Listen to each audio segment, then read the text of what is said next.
जय श्री राम। कैसे हैं आप सब लोग?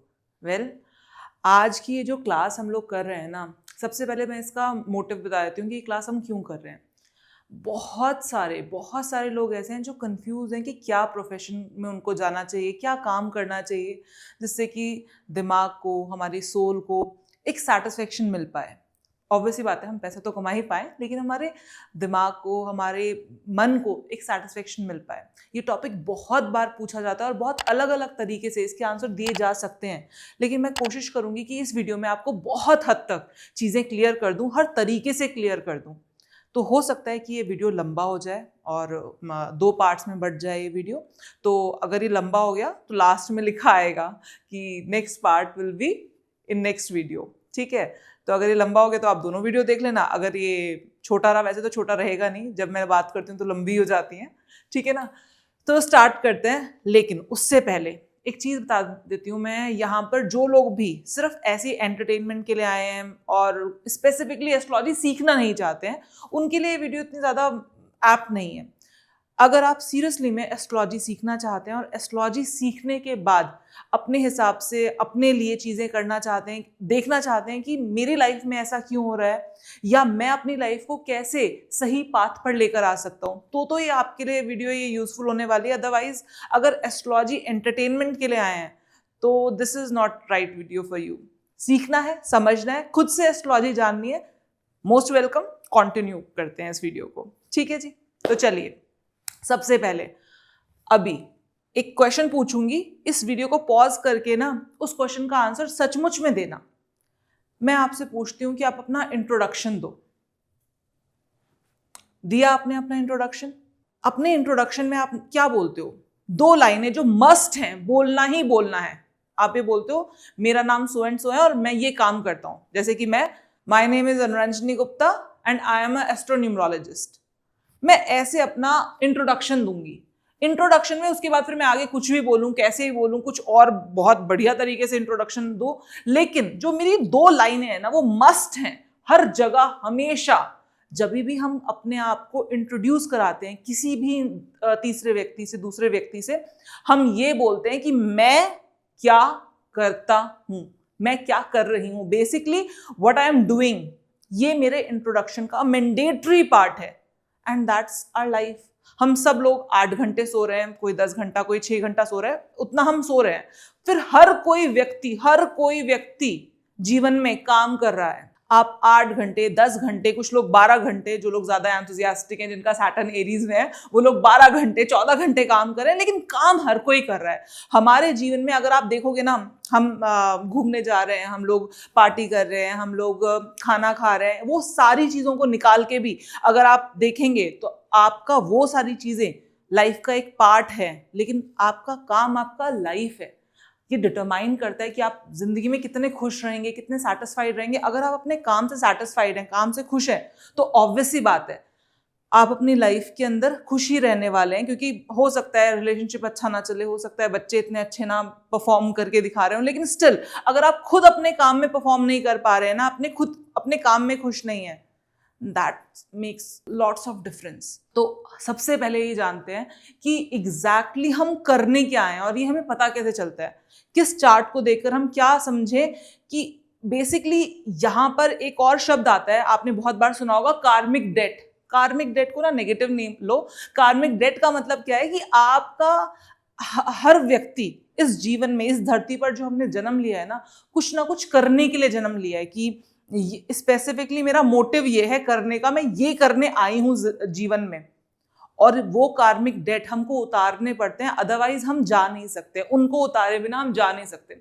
अच्छा, इसको ना प्रोफेशन से और बड़ा रूप लेकर देखते हैं कि कार्मिक डेट और कहां कहां आते हैं। जैसे कि मान लीजिए किसी व्यक्ति को ये जिम्मेदारी मिल जाती है बिना चाहे, बिना सोचे, बिना समझे, उसके मदर इन लॉ बीमार है और उसको उस व्यक्ति को ये जिम्मेदारी मिल जाती है कि इनकी सेवा अब क्योंकि और कोई करने वाला नहीं है तो तुम्हें ही करनी पड़ेगी। दैट इज ऑल्सो कार्मिक डेट, ठीक है? कार्मिक डेट, 10वें घर में बहुत सारे प्लैनेट्स हैं इंक्लूडिंग सैटर्न।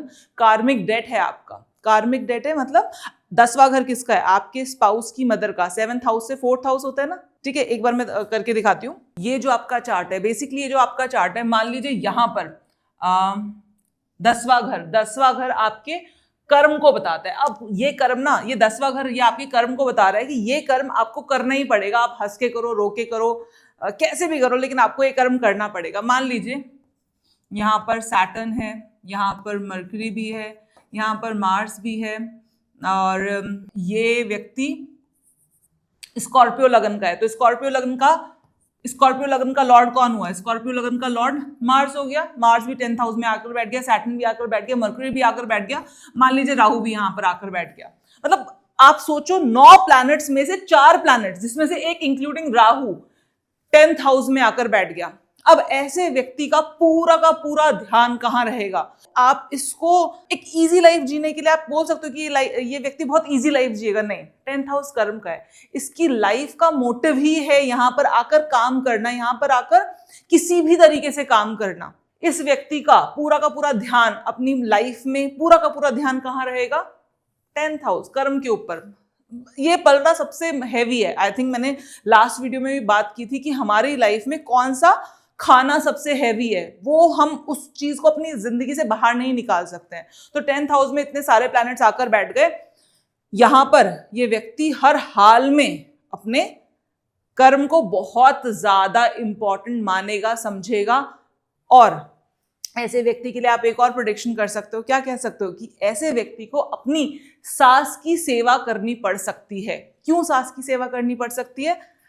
7th हाउस आपके स्पाउस का है, और 1 2 3 4 आपके स्पाउस की मदर, मतलब आपकी सास, ठीक है, वो 10th हाउस से देखते हैं। अगर कोई ऐसा व्यक्ति आप देख लो 10th हाउस बहुत ज्यादा हैवी होकर बैठा है, और ऐसे व्यक्ति की सास उससे अपनी बहुत सेवा करा रही है, या फिर प्रकृति ने ऐसा सिनेरियो बना दिया है कि अभी सास बीमार हो गई है और कोई सेवा करने वाला है नहीं, आपको करना पड़ रहा है। तो आपको करना नहीं पड़ रहा, बेसिकली आपके कार्मिक डेट्स को रिड्यूस किया जा रहा है। आपको मौका मिला है कि आप अपने कार्मिक डेट्स को रिड्यूस कर लें। ये करना ही होगा, ये निश्चित है, इसमें कोई दो राय वाली बात है ही नहीं। आपको 10th हाउस में जितने रिश्तेदार आते हैं आपको उनकी सेवा करनी पड़ेगी। 10th हाउस में जो जो चीजें आती हैं आपको उनके लिए काम करना पड़ेगा, क्योंकि आपका 10th हाउस भारी है। हम बात यहां पर कर रहे थे कि कर्म। अब सबको पता है, जितने भी लोग एस्ट्रोलॉजी में इंटरेस्टेड हैं उन सबको पता है कि 10th house is for your कर्म। 10वां घर कर्म है, 10वां घर दलदल है, लेकिन 10वां घर आपकी बाउंड्री सेट करता है। 10वीं राशि भी वही काम करती है, कैप्रिकॉर्न राशि। तो आप, सिंपल सी बात है, सिंपल, जहां पर भी आपकी 10वीं राशि आती है ना, आपको वहां से रिलेटेड कर्म करना पड़ता है, that is for the sure. अगर आपकी 10वीं राशि दूसरे घर में आ रही है, मतलब सेजिटेरियस लग्न है, बनाकर दिखाती हूं,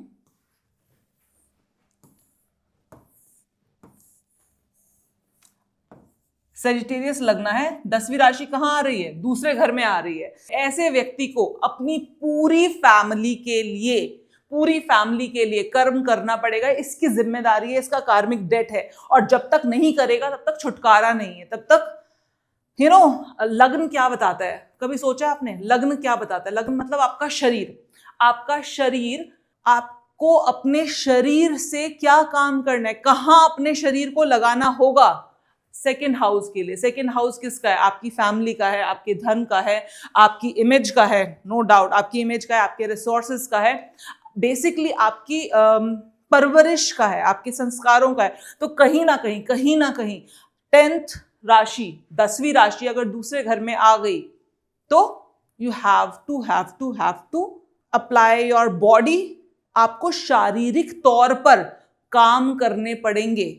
सेजिटेरियस राशि वाला, जब सेजिटेरियस लग्न में देखती हूँ ना किसी के लिए, तो मैं बोलती हूँ कि ये व्यक्ति हर हाल में अपने घर के लिए बहुत ज्यादा काम करता है। चाहे मान लीजिए किसी मेल का है, ठीक है, अब ये व्यक्ति अपने घर के लिए शारीरिक तौर पर काम जरूर करेगा। शारीरिक तौर पर काम, जैसे हो सकता है ये अपने घर में ये काम ले ले कि कपड़े मैं धोऊंगा, हो सकता है कि पूरे घर वालों के कपड़े मैं धोऊंगा, हो सकता है कि अपने ये काम ले ले कि मैं जाकर बाजार से सब्जी लेकर आऊंगा। बेसिकली मैं, आप समझ पा रहे हो शरीर का मतलब क्या है? कि इसको अपने परिवार के लिए शारीरिक मेहनत जरूर करनी पड़ेगी, क्योंकि 10वीं राशि आ गई आपके दूसरे घर में। तो दैट इज योर कार्मिक डेट। छोटी सी बात है लेकिन समझने वाली बात है। अब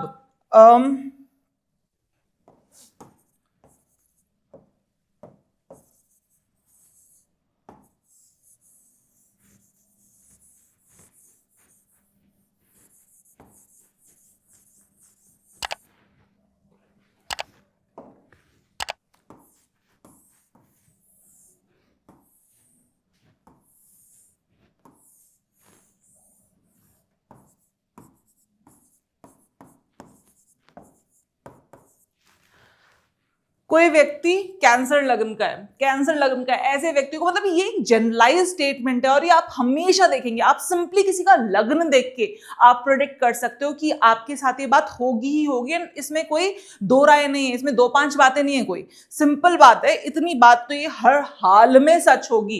कैंसर लग्न वाला व्यक्ति है,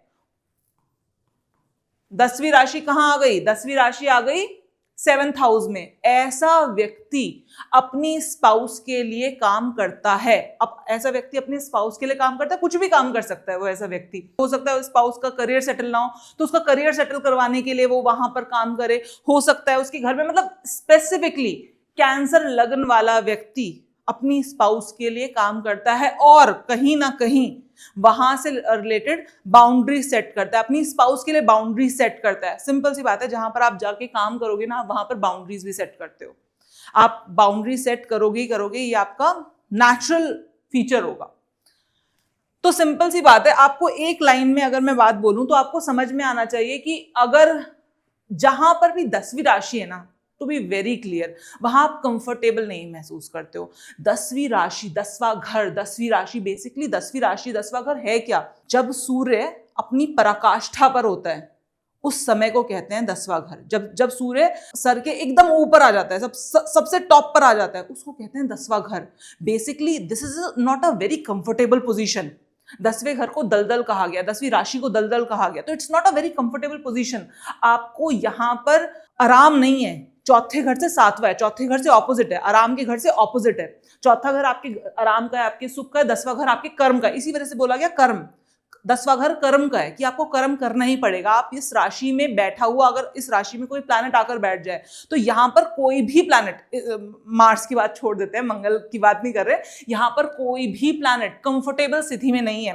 कोई भी बेनिफिक प्लैनेट कंफर्टेबल स्थिति में यहां पर नहीं होता। और जो अल्ट्रा बेनिफिक प्लैनेट है हमारे जुपिटर, वो यहां पर आकर डेबिलिटेटेड हो जाते हैं, नीच के हो जाते हैं। क्यों? क्योंकि वो अल्ट्रा बेनिफिक है, तो ये यहां पर कंफर्टेबल महसूस नहीं करते। तो सिंपल सी बात है, 10वीं राशि आपको ये बताती है कि आप क्या कर्म करने आए हो। 10वां घर आपको ये बताता है कि आप कर्म क्या करने आए हो बेसिकली। तो यहां पर हम जब बात करते हैं ना 10वीं राशि की, तो ये तो चीज क्लियर हो जाती है। एक सिंपल सा पैटर्न है, आप सिर्फ लगन देखकर ये बता सकते हो कि ये व्यक्ति का नेचुरल कर्म यहां पर है, यहां से एसोसिएटेड आपका नेचुरल कर्म है। आपके कार्मिक डेट्स यहां पर नेचुरली आपको दिखाई देंगे। अगर कोई स्कॉर्पियो लगन का है, स्कॉर्पियो लगन में नेचुरली 10वीं राशि कहां पर आता है? नेचुरली तीसरे घर में आता है। तो ऑब्वियस सी बात है, यहां पर हर स्कॉर्पियो राशि वाले को आप देखोगे, आपकी कुछ ना कुछ, आपका जो कार्मिक डेट है वो किससे कनेक्टेड है? वो आपका कार्मिक डेट कनेक्टेड है आपके छोटे बहन भाइयों से। क्यों? क्योंकि तीसरा घर आपके छोटे बहन भाइयों का है। आपका कार्मिक डेट कनेक्टेड है आपके डॉक्यूमेंटेशन से एंड ऑल। तब तो हमेशा बोलती हूँ स्कॉर्पियो लग्न वालों को कभी भी कोई भी जैसे डॉक्यूमेंटेशन के बारे में बात होती है और हम कहते हैं ना चलो ठीक है बातों बातों में एग्रीमेंट हो गया, ना ना ना ना। अगर आप कहीं जॉब ज्वाइन कर रहे हैं, आप किसी के साथ कॉन्ट्रैक्ट कर रहे हैं और आपका स्कॉर्पियो लगना है, you have to be very clear in documentation. आपको पूरा प्रॉपर लिखकर क्या टर्म्स एंड कंडीशंस है, किन बातों पर आप अग्री कर रहे हो, किन बातों पर आप अग्री नहीं कर रहे हो, क्या चीजें होने वाली हैं आगे चल के, वो सारी चीजें you should be very clear about it. क्यों? क्योंकि यहां पर स्कॉर्पियो लगने वाले के लिए यहां पर क्या आ गया? तीसरे घर में आ गई 10वीं राशि। सिंपल, कुछ चीजों में सब सेम है। जैसे कि मैं बोलूं आपके साथ अगर मान लीजिए आपकी लॉटरी निकल आती है, तो चाहे दुनिया का कोई भी व्यक्ति हो, खुश होगा ना, खुश होगा। दुनिया में कोई भी व्यक्ति हो, ये एक पर्टिकुलर चीज ऐसी है जहां पर सब सब सब सब सेम है। तो उसी तरीके से कुछ बुरा हो जाता है, किसी का हाथ टूट जाता है, किसी का पैर टूट जाता है, या कोई जीवन से चला जाता है, तो हर इंसान जीवन में दुखी होगा। तो कुछ पार्ट्स पे हम सब सेम है ना, कुछ पार्ट्स पे अलग है, कुछ पार्ट्स पे हम सब सेम है। तो अगर मैं लगन की बारे में बात करूं, एग्जैक्टली उसी पॉइंट पर अगर मैं लगन के बारे में बात करूं, तो लगन में भी यही चीजें होती हैं कि एरीज वालों में, एरीज लगन, अगर आपका लगन एरीज है तो ऑब्वियस सी बात है, आप जितने एरीज लगन वाले उठाकर देखोगे, जितने एरीज लगन वाले उठाकर देखोगे, उनमें कुछ पैटर्न आपको सेम मिलेगा। कैसे मिलेगा? क्यों? क्योंकि एरीज लगन है तो 10वीं राशि किधर चली गई? 10वीं राशि चली गई 10वें घर में। अब ऐसा व्यक्ति एरीज लग्न वाला ना खाली नहीं बैठ सकता। सिंपल। क्यों नहीं बैठ सकता? क्योंकि उसकी 10वीं राशि 10वें घर में है। वो खाली बैठ ही नहीं सकता, उसका कार्मिक डेट है। वो यहां पर कर्म करने के लिए आया है और ऐसा कर्म करने के लिए आया है जो सबको दिखाई दे, छुपती नहीं है। जहां पर समझो, मैंने आपको क्या बताया कि 10वीं राशि 10वां घर बेसिकली क्या है? जहां पर धूप बहुत तेज होती है, बिल्कुल हर चीज बहुत क्रिस्टल क्लियर दिखाई दे रही होती है, और जहां पर आप रेस्ट नहीं कर सकते, आराम नहीं कर सकते, टिककर बैठ नहीं सकते। तो क्या है यहां पर 10वीं राशि में जो प्लैनेट्स आता है वो निकल कर बाहर आता है। उसके ट्रेट्स आप इंसान के अंदर देखोगे, वो छुपा नहीं सकता, चाह कर भी नहीं छुपा सकता। 10वीं राशि में कोई प्लैनेट आ गया, 10वीं राशि जहां बैठेगी ना, वो वहां से आप अपना ध्यान हटा ही नहीं सकते। And that is my guarantee. आप किसी भी कैंसर लग्न वाले से पूछना, उसकी जिंदगी का जो मेन फोकस होता है ना, मैंने अभी आपको बताया ना, हमारा कर्म ही हमारा मेन फोकस है। और सारी चीजें जो मैंने आपको बोला इंट्रोडक्शन में, मैंने जो आपको इतनी सारी चीजें बताई थी कि कर्म कर्म कर्म कर्म, और इसको हम छोड़ नहीं सकते हैं, किसी भी हालत में नहीं छोड़ सकते, वो इसीलिए बताई थी। क्यों? क्योंकि जहां पर आपकी 10वीं राशि आकर बैठ गई ना, वहां से कनेक्टेड अच्छा बुरा, आपको अच्छा लग रहा है, बहुत अच्छी बात है, क्योंकि आपका चंद्रमा और सूर्य के साथ वो पर्टिकुलर राशि अच्छा कनेक्शन बना रही होगी, इसलिए आपको अच्छा लग रहा है। आपको खराब लग रहा है क्योंकि वहां पर सूर्य और चंद्रमा के साथ जो रिलेशनशिप है वो गड़बड़ हो रहे होंगे, तो आपको खराब लग रहा है, वो भी बताऊंगी। मैंने बोला ना, ये अच्छा खासा, ये वीडियो को मैं प्रॉपर तरीके से हर चीज हर एंगल से समझाने की कोशिश करूंगी। और हो सकता है आपको ये वीडियो 4 से 5 बार देखना पड़े टू ग्रास्प एवरीथिंग प्रॉपरली। तो यहां पर हम बात कर रहे थे, जहां 10वीं राशि आकर बैठ गई, वहां पर आपको अपना शारीरिक कर्म करना ही पड़ेगा। आपको अपना शरीर, क्योंकि लग्न आपका शरीर है, तो आपको अपना शरीर उठाना पड़ेगा, लेके जाना पड़ेगा, और उस पर्टिकुलर भाव के लिए कर्म करना पड़ेगा। ये आपका कार्मिक डेट है, शरीर का कार्मिक डेट है। आपको शरीर मिला है उस कर्म को, उस भाव के कर्म को करने के लिए। तो अभी आप सब लोग अपने अपने चार्ट्स में ये देखिए कि आपका लग्न क्या है और आपकी 10वीं राशि किधर आती है। अब जैसे सिंपल सी बात है, वर्गो लग्न के बारे में बात करते हैं। जैसे वर्गो लग्न में जो 10वीं राशि है वो किधर आती है? 5वें घर में आती है। अब 5वें घर में, 5वां घर किसका है? आपकी हॉबीज का है, आपके बच्चों का है, आपके लव अफेयर्स का है, आपके पूर्व पुण्य का है। तो यहां पर ऐसे व्यक्ति के लिए मैं हमेशा बोलती हूँ, देखो, इन लोगों को ना जल्दी लाइफ में, बहुत जल्दी ऐसी बिना कुछ किए इनके पूर्व पुण्य के कर्म भी फलित नहीं होते हैं। इनको कोई भी चीज, आप जनरली वर्गो लगन वालों को उठाकर देखना, मैं जनरली इसलिए बोलती हूँ क्योंकि अगर यहाँ पर बेनिफिक एस्पेक्ट आ गए, जुपिटर के बेनिफिक एस्पेक्ट आ गए, वीनस के बेनिफिक एस्पेक्ट आ गए, सैटर्न अच्छी कंडीशन में बैठा है, तो यहां पर ये सिचुएशन थोड़ी इतनी कम हो जाएगी कि पता नहीं चलेगा। लेकिन अगर ये सारी चीजें नहीं है, तो जनरली आपको देखने को मिलेगा कि अगर वर्गो लग्न है, ऐसे व्यक्ति को बिना मेहनत किए जीवन में कुछ भी नहीं मिलता है। कि ऐसी, ये तो पता नहीं कैसे मिल गया, समझ ही नहीं आया, ये चीजें उनके साथ नहीं होती हैं। क्यों नहीं होती है? क्योंकि यहां पर पूर्व पुण्य के भाव में आकर 10वीं राशि बैठ गई है, विराजमान है यहां पर पूर्व पुण्य के भाव में आकर। इसका मतलब इनका पूर्व पुण्य भी कब उदय होगा? इनके कर्म करने के बाद ही उदय होगा। जब तक अपना शरीर नहीं चलाएंगे, फिजिकल एक्टिविटी नहीं करेंगे, मेहनत नहीं करेंगे किसी भी काम के लिए, नहीं होगा। बच्चों के लिए, आप 5वां घर आपके बच्चों का है, तो ऐसे लोगों को आप जनरली देखोगे बहुत ज्यादा इनका ये रहता है, भाग दौड़ रहती है कि अभी मैं बच्चों, इनको कहीं ना कहीं पर ऐसे बच्चे मिलते हैं जिनके लिए इनको बहुत भाग दौड़ करनी पड़ती है। अब यहाँ पर डिपेंड करता है आपके जुपिटर की स्थिति। अगर जुपिटर की स्थिति अच्छी है तो बच्चे एक्स्ट्रा ऑर्डिनरी टैलेंटेड मिलते हैं, एक्स्ट्रा, क्योंकि जुपिटर बच्चों का कारक होता है, ठीक है। तो आपको बच्चे एक्स्ट्रा ऑर्डिनरी टैलेंटेड मिलते हैं, और तो उसके लिए उनको कभी आप उनको बैडमिंटन क्लास लेकर जा रहे हो, कभी आप उनको कोचिंग लेकर जा रहे हो, कभी आप उनको किमोन की क्लास करवा रहे हो, एंड सो ऑन। क्यों? क्योंकि वो एक्स्ट्रा टैलेंटेड बच्चे हैं, वो 10 चीजें एक साथ कर लेगा, लेकिन उसके लिए फिजिकल मेहनत, फिजिकल भागदौड़ किसको करनी पड़ रही है? आपको, क्योंकि आपके 5वें घर में 10वीं राशि आ गई है। समझ में आ रहा है? क्लियर हो रही है चीजें धीरे धीरे करके, किस तरीके से हम डिकोड कर रहे हैं। लेकिन वहीं पर जुपिटर अगर मेलेफिक है, खराब स्थिति में बैठा है, जुपिटर के ऊपर एस्पेक्ट अच्छे नहीं हैं, उनके सिनारियो में आपको बच्चे ऐसे देखने को मिलेंगे कि बच्चा ऑटिस्टिक है, अब उसकी स्पीच थेरेपी करने के लिए भाग दौड़ करनी पड़ रही है, उसकी थेरेपीज कराने के लिए आपको भाग दौड़ करनी पड़ रही है, एंड सो ऑन। तो कहने का मतलब है, लेकिन अगर वर्गो लग्न है तो आपका कार्मिक डेट आपके बच्चों की तरफ है। आपको अपने बच्चों के लिए फिजिकल मेहनत करनी पड़ेगी। आपका जिसके साथ प्रेम संबंध है, प्रेम संबंध मतलब आपका, जैसे अगर आप लड़की हो तो आपको अपने बॉयफ्रेंड के लिए कुछ फिजिकली मेहनत करनी पड़ेगी, उसका काम करना पड़ेगा, और अगर आप लड़के हो तो आपको अपनी गर्लफ्रेंड के लिए ये सारी चीजें करनी पड़ेंगी। तो कहने का मतलब अर्थ ये है, जहां पर भी 10वीं राशि जाएगी वहां पर आपको, वहां से रिलेटेड आपको कर्म करने पड़ेंगे, हर हाल में करने पड़ेंगे। अच्छा, सबसे ट्रिकी पार्ट क्या है यहाँ पर? देखो, अभी तक मैंने जो भी आपको समझाया एंड ऑल, लेकिन सबसे ट्रिकी लग्न कौन से हैं? जेमिनाई लग्न। जेमिनाई लग्न ट्रिकी लग्न क्यों बोल रही हूं? आप देखो, जेमिनाई लग्न में जो 10वीं राशि होगी वो कहाँ आएगी? 8वें घर में। 8वें घर में आप समझ रहे हो, 8वां घर ऑलरेडी कार्मिक है। 8वें घर में जो भी चीज जा रही है वहां पर आपको बहुत बहुत सतर्कता बरतनी चाहिए। कभी भी ऐसा नहीं होना चाहिए कि आप अपने 8वें घर को ऐसे लाइटली नहीं ले सकते हो कि चलो ठीक है कोई बात नहीं। 8वां घर में कुछ भी चीज जाती है, और आप सोचो 8वें घर में ऐसी चीज चली गई, जेमिनाई लग्न 8वें घर में एक ऐसी राशि गई है जो आप इग्नोर कर ही नहीं सकते, जो आपकी लाइफ का सबसे बड़ा हिस्सा है, जो आपकी लाइफ का सबसे बड़ा हिस्सा है वो आपके 8वें घर में चला गया।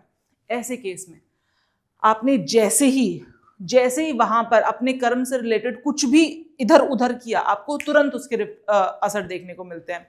मान लीजिए एक एग्जाम्पल लेती हूं।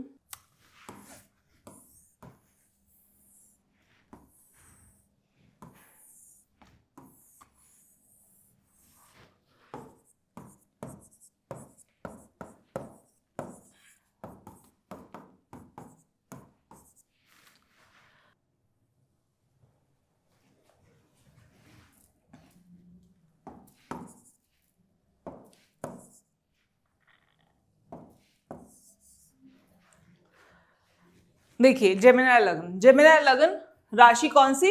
8वें घर में चली गई, कैप्रिकॉर्न राशि। यहां पर मान लीजिए बैठ गया आकर जुपिटर। जुपिटर कौन कौन से घरों का मालिक है यहां पर? जेमिनाई लग्न में, जेमिनाई लग्न वालों के लिए 7वें और 10वें घर का मालिक बनता है जुपिटर। और यहां पर जुपिटर 8वें घर में आकर बैठ गया, और यहां पर आपको पता होना चाहिए जुपिटर कैप्रिकॉर्न में डेबिलिटेटेड होता है, नीच का माना गया है। जुपिटर कैप्रिकॉर्न में जेमिनाई लग्न में आकर बैठ गया। यहां पर इस व्यक्ति को कहां से रिलेटेड काम करने पड़ेंगे? ये व्यक्ति अपने वर्क प्लेस पर, जैसे कहते हैं ना, नौकरों की तरह काम करेगा। ये व्यक्ति अपने स्पाउस के लिए काम करेगा, लिटरली में अपने स्पाउस के लिए काम करेगा। इसका कार्मिक डेट है, और जहां पर भी चीटिंग की, दोनों जगह से जहां पर भी चीटिंग की, वहां पर जैसे ही चीटिंग करेगा, आप समझते हो किसी इंसान का, कहते हैं ना कि सर मुंडाते ओले पड़े, या फिर आप बाहर जा रहा है, ठोकर लगी और गिर गया एंड सो ऑन। मतलब ऐसा है कि भाग्य साथ ही नहीं दे रहा है, भाग्य साथ ही नहीं दे रहा है सारी चीजें। जैसे ये व्यक्ति अगर अपनी वाइफ से चीटिंग करेगा, क्योंकि 7th हाउस का लॉर्ड है, कहां आकर बैठा है? कैप्रिकॉर्न राशि में आकर बैठा है। ये व्यक्ति अगर अपने वाइफ से चीटिंग करेगा, भाग्य 0% साथ देगा, 0%। मतलब कोई चीज जो भाग्य के भरोसे, और हम 99% ना भाग्य के भरोसे जी रहे होते हैं एट टाइम्स, यहां पर कार्मिक डेट्स इकट्ठे होते चले जाएंगे। क्यों? क्योंकि एक ऐसा प्लैनेट जो आपके 7वें और 10वें घर का लॉर्ड बनकर 10वीं राशि में बैठा है, 8वें घर में बैठा है, ऐसा व्यक्ति, हम कहते हैं जब भी हम 10वीं राशि में बैठे हुए प्लैनेट के लिए काम करते हैं ना, 10वीं राशि में बैठे हुए प्लैनेट के लिए काम करते हैं, हमको वापसी में ना कुछ मांगना नहीं चाहिए, क्योंकि ये आप उस व्यक्ति के लिए नहीं कर रहे हो, ये आपका कार्मिक डेट है। डेट का मतलब समझते हो?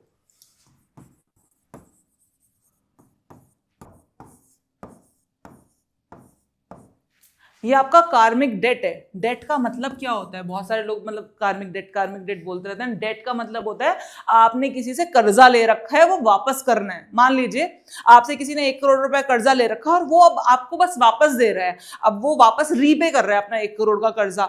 तो जब वो वापस कर रहा है तो क्या उसका एहसान है? ये समझना इस बात को बहुत ध्यान से। डेट का मतलब क्या है? डेट का मतलब है कर्जा है आपका, ठीक है, अब आपको उतारना है वो कर्ज, आप इस लाइफ में उतारने आए हो उस कर्जे को। मान लो ये व्यक्ति बोलता है कि मैं अपनी वाइफ के लिए मैंने उसको आज तक एक रुमाल नहीं धोने दिया, मैं धोता हूँ रुमाल या घर के सारे कपड़े। क्यों? क्योंकि मैं अपनी वाइफ को चाहता हूँ कि यार वो इस पर्टिकुलर झंझट से बचे, और वो थोड़ी और मतलब घर में और बहुत सारे काम है, तो वो मैं एटलीस्ट मैंने ये काम पकड़ लिया है। तो क्या ये एहसान है? अगर आप मान लीजिए किसी का भी है, तो क्या ये एहसान है? नहीं, ये एहसान नहीं है, आपका कार्मिक डेट है। तो जब हम एहसान को रीपे करते हैं, मतलब जब हम अपने डेट को रीपे करते हैं ना, तो वो एहसान नहीं होना चाहिए। हमेशा ध्यान रखो, जब आप 10th हाउस में बैठे हुए प्लैनेट की चीजों को रीपे कर रहे होगे तो वो एहसान नहीं होगा। अब क्योंकि यहां पर प्लैनेट है और सामने वाला एहसान मानेगा भी नहीं। हाँ, आप मानते हो क्योंकि आपको आप भूल जाते हो कि आप पे कर रहे हो किसी का उधार, लेकिन सामने वाले के चित्त में रहता है, सामने वाले के। तो यहाँ पर ये व्यक्ति ये कहता हुआ मिल सकता है आपको कि मैं अपनी वाइफ के लिए बहुत कुछ करता हूँ, मैं आपके बॉस के लिए मैं अपना काम बहुत ज्यादा मेहनत से करता हूँ, बहुत ईमानदारी से करता हूँ। लोग 6 घंटे काम करते हैं, मैं 8 घंटे काम करता हूँ, लेकिन मुझे उसका क्रेडिट नहीं मिल पा रहा। क्योंकि ये आपका कार्मिक डेट है, ये आपका कार्मिक डेट है। You have to do this, have to. ठीक है, अब चलो इतना तो हो गया। ये आई थिंक ये जो 10वीं राशि कहां पर एंड ऑल सब, ये कॉन्सेप्ट था जो मैंने आपको समझाने की कोशिश की, बताने की कोशिश की। तो अगर आपका 10वीं राशि 8वें घर में पड़ती है तो आपका कार्मिक डेट बहुत ही ज्यादा होता है। अगर 10वीं राशि यहां पर आ जाती है, 10वीं राशि यहां पर आ जाती है, मतलब इसी चार्ट में बना देती हूं। अगर मान लीजिए 10वीं राशि यहां पर, आप जो मैं येलो पेन से लिख रही हूँ दूसरा चार्ट है, 10वीं राशि यहां पर आ जाती है तो इसका मतलब आपका लगन कौन सा होगा? एक्वेरियस। तो एक्वेरियस लगन वालों की 10वीं राशि 12वें घर में पड़ गई, यहां पर भी इनका कार्मिक डेट बहुत अच्छा खासा ज्यादा होता है। क्योंकि जैसे ही आपकी ये जो राशि है 10वीं राशि 6, 8, 12 में जाएगी, अगर ये 10वीं राशि आपकी रेड पेन से लिख देते हैं, चलो यहां पर 5 नंबर लग्न है, तो 6, 7, 8, 9, 10। तो इन तीन लग्नों का कार्मिक डेट बहुत ज्यादा होता है, क्योंकि इनके लिए जो 10वीं राशि है वो 6, 8वें और 12वें घर में जाकर बैठी है। जैसे ही ये अपने इन पर्टिकुलर हाउसेस से रिलेटेड कोई भी मिस्टेक करते हैं, इनको तुरंत रिजल्ट देखने को मिलते हैं, और अच्छे खासे भयंकर रिजल्ट देखने को मिलते हैं, क्योंकि ये त्रिभाव है। ठीक है, अभी देखते हैं सिंपल। अगर कोई प्लैनेट बैठा है, अब बहुत सारे लोग ऐसे होंगे जिनको लगेगा कि हमें तो हमारा टाइम ही नहीं पता, हमारा टाइम नहीं पता, हमें हमारा लग्न नहीं पता। आपको आपकी डेट ऑफ बर्थ पता है ना? अब आपको आपकी डेट ऑफ बर्थ पता है, तो सबसे अच्छी बात क्या है? आपको आपकी डेट ऑफ बर्थ पता है, तो आपको ये अपना चार्ट आप खोलोगे ना, वो हो सकता है आपका लग्न आपको नहीं पता हो, क्योंकि आपको यही एस्ट्रोन्यूमरोलॉजी का पूरा कॉन्सेप्ट है हमारा। मैं हमेशा बोलती हूँ एस्ट्रोन्यूमरोलॉजी सिखाते हुए कि आपको जरूरत नहीं है टाइम की। अगर आपको केवल आपका डेट ऑफ बर्थ पता है तो भी आप अपने प्लैनेट्स को देख सकते हो, समझ सकते हो कि आपके प्लैनेटरी अलाइनमेंट्स किस तरीके से हैं। अब देखते हैं 10वीं राशि में अगर कोई प्लैनेट है, अभी जुपिटर लिखा हुआ है तो आई थिंक जुपिटर से ही स्टार्ट करते हैं। मान लीजिए आपको आपका सिर्फ डेट ऑफ बर्थ पता है, बर्थ टाइम नहीं पता। आप सिंपली अपना चार्ट दोपहर के 12 बजे का निकाल लीजिए, दोपहर के 12 बजे का निकाल लीजिए, 2 बजे का निकाल लीजिए, 4 बजे का निकाल लीजिए, सुबह 11 बजे का निकाल लीजिए, सुबह 10 बजे का निकाल लीजिए, दिन के किसी भी समय का निकाल लीजिए। आपको सिर्फ प्लैनेट की पोजीशन पता चल जाएगी कि जिस दिन आपने जन्म लिया था उस दिन प्लैनेट्स कौन कौन सी राशि में थे और एक दूसरे से कितनी दूरी पर थे, and you'll get to know brilliant details about yourself.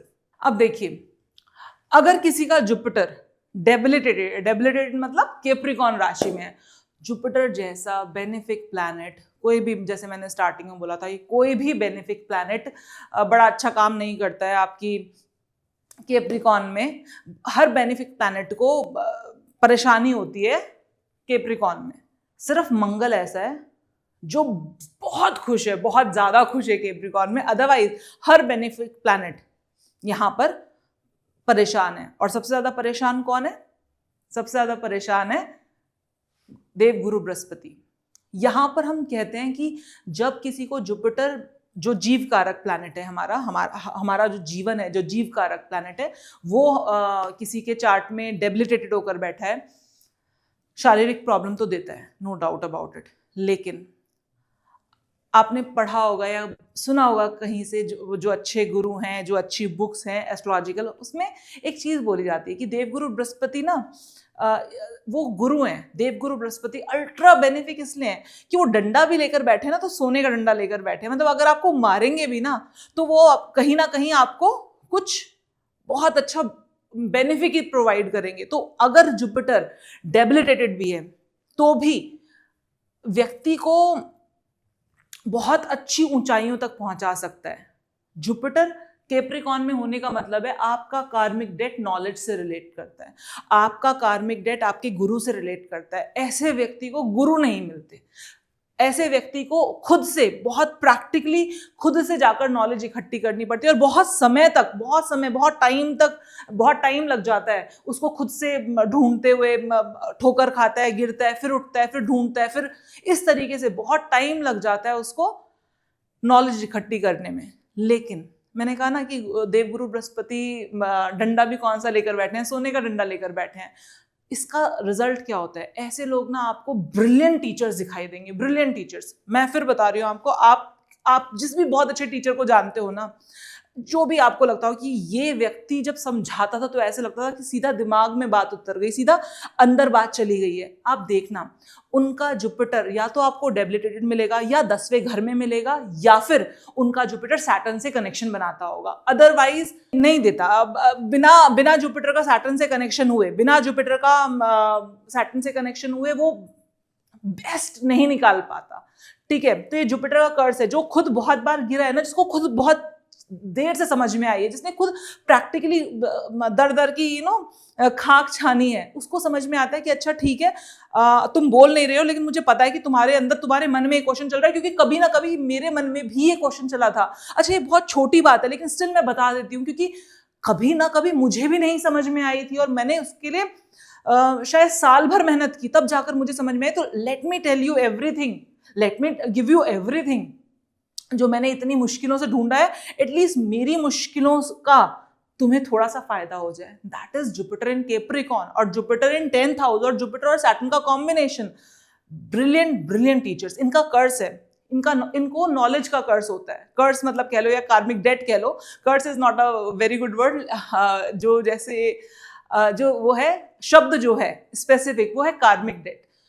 तो ऐसे व्यक्ति को नॉलेज देनी ही पड़ती है, ये अपने अंदर नॉलेज रख नहीं सकता। इसलिए मैंने कहा कि ये बहुत बढ़िया टीचर्स बनते हैं, और इस तरीके से नॉलेज देते हैं ना कि इनको ना रिवर्ट में आपसे एप्रिसिएशन भी नहीं चाहिए, इनको ये भी नहीं चाहिए कि आप इनकी बहुत बड़ाई करो और इनके गुण गाओ एंड ऑल।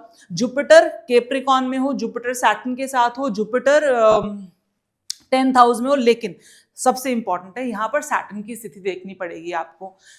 अगर सैटर्न अच्छी स्थिति में है, एग्जॉल्टेड है, अपने घरों में बैठा हुआ है, तो ऐसा व्यक्ति undoubtedly later stage of life में, फर्स्ट पार्ट ऑफ लाइफ में तो बहुत ठोकरें खाता है, धक्के खाता है, बहुत चीज़ों को ढूंढता है, सीखता है, समझता है, क्योंकि प्रैक्टिकल एक्सपीरियंस ले रहा होता है। इसको कोई सिखाने वाला नहीं मिलता, क्योंकि यहाँ पर जुपिटर डेबिलिटेटेड हो गए ना, तो ये खुद ही मेहनत कर करके सीख रहा होता है। लेकिन लेटर स्टेज ऑफ लाइफ में जाकर इसको क्या समझ में आता है, ये सीख लेता है, समझ लेता है, एंड उसके बाद जब अपना डेट उतारता है, जब लोगों को बिना किसी चीज के, बिना किसी मंशा के जब पढ़ाना स्टार्ट करता है, बिना किसी दूसरा भाव रखे मन में, और सैटर्न अच्छी पोजीशन पर बैठा होता है, तो ऐसा व्यक्ति बहुत ज्यादा फेमस होता है। तो इसी वजह से आप देखेंगे कि जितने अच्छे फेमस टीचर्स हुए हैं, आप 100% देखेंगे उनके चार्ट में जुपिटर आपको मिलेगा डेबिलिटेटेड या 10th हाउस में, और साथ में सैटर्न मिलेगा एग्जॉल्टेड, अपने घरों में अच्छे हाउसेस में बैठा हुआ, संबंध बनाता हुआ जुपिटर के साथ सैटर्न का, क्योंकि जुपिटर सैटर्न की राशि में है यहाँ पर। तो ऐसा व्यक्ति first part of life is tough, no doubt about it. बीमारियां जल्दी लगती हैं। क्यों? क्योंकि जीव कारक प्लैनेट डेबिलिटेटेड हो गया है और स्ट्रेस थोड़ा ज़्यादा हो सकता है ऐसे व्यक्ति को। क्यों? क्योंकि ऑब्वियस सी बात है, जिसको किसी ने सिखाया नहीं, जिसको किसी ने बताया नहीं, जिसको परोसा हुआ मिला नहीं, उसने खुद दर दर की ठोकरें खाकर सीखा है, तो कहीं ना कहीं वो एक स्ट्रेस क्रिएट होता है माइंड में। साथ में जुपिटर क्योंकि पिता का कारक होता है, तो ऐसे व्यक्ति को आप देखोगे कि इस व्यक्ति के पिता ने भी अपनी लाइफ में बहुत स्ट्रगल किया होता है, अपने भाई बहनों के लिए बहुत कुछ किया होता है, रिवर्ट में इसके पिता को नहीं मिला होता कुछ भी। अगर सैटर्न की स्थिति अच्छी है, आप बस इतने से समझ लेना कि सैटर्न की स्थिति अच्छी है कि नहीं है, क्योंकि अगर पिता ने फर्स्ट लाइफ में जुपिटर कैप्रिकॉर्न में है, डेबिलिटेटेड है, पिता ने स्टार्टिंग वाली लाइफ में बहुत स्ट्रगल देखा है, लेकिन लेटर पार्ट ऑफ लाइफ में पिता ने सक्सेस देखी है, पिता ने अच्छा पैसा कमाया है, तो इसका मतलब सैटर्न और वीनस कहीं ना कहीं अच्छी पोजीशन में आकर बैठे हैं आपके चार्ट में। लेकिन जुपिटर डेबिलिटेटेड है, पिता को मुश्किलों का सामना 100% करना पड़ा है। पिता ने अपने बहन भाइयों के लिए सचमुच में बहुत किया है। क्यों? क्योंकि जुपिटर आपका 9th हाउस का लॉर्ड है, आपके पिता जो नेचुरल कारक है। तो यहां पर आप देखेंगे दूसरी चीज, जब जुपिटर कैप्रिकॉर्न में आ जाए, ऐसे व्यक्ति को लिवर से रिलेटेड प्रॉब्लम देखने को मिलती है, एलर्जीज देखने को मिलती हैं। क्या करना चाहिए? आप सिंपल सी बात है, देखो जुपिटर ना कैप्रिकॉर्न में आके बैठा है। कैप्रिकॉर्न, अगर मैं बोलूं राशि किसकी है, इसका स्वामी कौन है? इसका स्वामी है शनि। तो राशि जब शनि की है, तो ऐसा व्यक्ति जब कड़वी चीज है, कड़वी में मैं यहाँ पर वो नहीं कह रही हूँ कि आप अल्कोहल पीना स्टार्ट कर दो, नशा नहीं, कड़वी चीज जब कंज्यूम करता है, तो आप नीम कंज्यूम करवा सकते हो। नीम का पाउडर ये व्यक्ति ले सकता है लिवर अच्छा करने के लिए। ब्लैक कॉफी पी सकता है विदाउट शुगर। जब ये कड़वी चीजें एक्सेप्ट करना स्टार्ट कर देगा ना, जब ये जीव कड़वी चीजें एक्सेप्ट करना स्टार्ट कर देगा, शराब नहीं, फिर बार बार, क्योंकि मैंने एक बार पहले भी बोला था और कमेंट्स में बहुत सारे लोगों ने लिख दिया था कि मैम शराब की बात करो, कड़वी चीजें मतलब शराब की बात नहीं कर रही हूँ। शराब नशा देती है, दैट इज सैटर्न राहु का कॉम्बिनेशन। यहाँ पर मैं सिंपली कड़वी चीजें जो फायदेमंद है, नीम हो गया, ब्लैक कॉफी हो गई, या कोई भी ऐसी चीजें जो कड़वी तो हैं लेकिन आपके शरीर के लिए बहुत बेनिफिशियल है, जब आप ऐसी चीजें कंज्यूम करना स्टार्ट कर देते हो, आपका शरीर ठीक होना शुरू हो जाता है। चलिए, जुपिटर के बारे में बात कर लिए, अब दूसरे प्लैनेट्स के ऊपर आते हैं। मान लीजिए यहाँ पर चंद्रमा चला गया। चंद्रमा कैसा प्लैनेट है? बेनिफिक या मेलिफिक? ऑब्वियसली बात है बेनिफिक प्लैनेट है। तो जब चंद्रमा चला गया कैप्रिकॉर्न में, चंद्रमा कैप्रिकॉर्न में चला गया, यहां पर एज आई ऑलरेडी सेड, कोई बेनिफिक प्लैनेट कंफर्टेबल नहीं है, चंद्रमा भी कंफर्टेबल नहीं है। ऐसा व्यक्ति, इसको ना चैन बिल्कुल भी नहीं है काम किए बिना, इसको काम करना ही करना है, हर हाल में करना है। जब तक ये काम नहीं करेगा तब तक इसको चैन नहीं आना। चंद्रमा कैप्रिकॉर्न में है, द मोमेंट आप अपने फूड को अब्यूज करते हो, आपकी लाइफ में प्रॉब्लम स्टार्ट हो जाती है। फूड को अब्यूज करने का मतलब क्या है? नॉनवेज खाना। नॉनवेज खाने का मतलब ऑब्वियसली बात है, मैं नॉनवेज के अगेंस्ट नहीं हूं, लेकिन स्टिल मैं कहती हूँ इट्स अ फूड अब्यूज। ठीक है, कि जो आपको खाने के लिए नहीं दिया गया है, आप जब उसको खाना स्टार्ट कर देते हो, तो द मोमेंट आप स्पेसिफिकली उन लोगों को जिनका चंद्रमा कैप्रिकॉर्न में है, जैसे ही अपने फूड को अब्यूज करते हैं, इनकी लाइफ में इमोशनल लेवल पर प्रॉब्लम्स बढ़नी स्टार्ट हो जाती हैं, और इतनी ज़्यादा बढ़ जाती हैं कि वो सॉल्व नहीं होती बहुत सारी चीज़ों में। आप चंद्रमा कैप्रिकॉर्न में आप शराब पी रहे हो, आप नॉनवेज खा रहे हो, आप किसी भी तरीके से गंदा जंक खा रहे हो, आप फूड को अब्यूज कर रहे हो। बेसिकली फूड को अब्यूज करोगे, तुरंत आपको कैप्रिकॉर्न राशि में बैठा है, आपको अपने कर्म में, आपको अपने मेंटल लेवल पर ऐसी प्रॉब्लम्स शुरू हो जाएंगी जिनका आपको रीजन भी नहीं समझ में आएगा कि हो क्यों रही हैं, क्योंकि ये आपके कार्मिक डेट्स हैं, नहीं समझ में आएगा। उसके बाद बात करते हैं चंद्रमा। जब चंद्रमा आपको कैप्रिकॉर्न में मिलेगा ना, ऐसे लोगों को आप देखोगे आप जनरली कि इन लोगों की मदर ने अपनी लाइफ में बहुत ज़्यादा सैक्रिफाइसेस किए होते हैं। इनकी मदर ने सैक्रिफाइस, देखो सैक्रिफाइस एक बहुत ब्रॉड टर्म है। सैक्रिफाइस, यहाँ पर मैं सैक्रिफाइस कार्मिक तौर पे कह रही हूँ, जैसे कि इनकी मदर ने बहुत फिजिकल लेबर किया होता है, इनकी मदर को ऐसा एनवायरनमेंट मिला होता है जहां पर इनकी मदर को बहुत ज़्यादा फिजिकल तौर पर मेहनत करनी पड़ी होती है, चाहे वो अपने हस्बैंड के साथ अपने रिलेशनशिप को मेंटेन करने में हो, चाहे अपने बच्चों को पालने के लिए हो। और जैसे ही यहाँ पर मून कैप्रिकॉर्न में आ गया ना, ये पिता के साथ संबंध अच्छे नहीं बना पाता, ये पिता के साथ संबंध अच्छे नहीं बना पाता। शनि अपनी माता के साथ अच्छे संबंध बना लेता है, पिता के साथ संबंध अच्छे नहीं बना पाता। हो सकता है कि जब आपके घर में मून इन कैप्रिकॉर्न वाला व्यक्ति पैदा हो तो उस बच्चे के पिता का ट्रांसफर हो जाए, उसको अपना घर छोड़कर जाना पड़े, या कोई भी ऐसी स्थिति बन सकती है जहां पर पिता से डिस्टेंस क्रिएट हो जाए और माता ही पिता का रोल प्ले कर रही हो जीवन में। क्यों? क्योंकि मून कैप्रिकॉर्न में है। मून कैप्रिकॉर्न हमेशा हमेशा हमेशा इन लोगों को एक चीज अपने हाथ में लिखवा लेनी चाहिए कि मुझे अपने वर्क एरिया में इमोशंस नहीं शो करने हैं, मुझे इमोशनल नहीं होना है। लेकिन इमोशनल नहीं होना एक डिफरेंट चीज है, और मैं ये कहूं कि मैं इमोशनल नहीं हूं लेकिन मैं गंदी तरीके से बात कर रही हूं, that is not the thing. चंद्रमा के यहां पर इमोशनल होना चंद्रमा की वीकनेस है, और गंदी तरीके से बात करना चंद्रमा की ऑब्वियसली यहाँ पर। तो आपको यहाँ पर अपने ना सामने वाले के साथ हम्बल रहना है। आपको यहाँ पर इन लोगों को मूड स्विंग्स बहुत ज़्यादा होते हैं, काम करते वक्त मूड स्विंग्स बहुत ज़्यादा होते हैं, लेकिन डिसिप्लिन इज द ओनली की टू देयर सक्सेस। चंद्रमा कैप्रिकॉर्न में हो, माँ की ब्लेसिंग्स मिलती हैं, सारी चीज़ें अच्छी होती हैं, लेकिन डिसिप्लिन चाहिए। जब तक इनकी लाइफ में डिसिप्लिन नहीं आएगा तब तक इनको मैं ये नहीं कह सकती कि यहाँ पर चंद्रमा ना एक फकीर बना देता है। चंद्रमा कैप्रिकॉर्न में आता है ना, व्यक्ति को फकीर बना देता है अगर डिसिप्लिन ना हो। लेकिन अगर यहीं पर आप डिसिप्लिन ले आओ, ये आपको कहीं से कहीं पहुंचा देगा।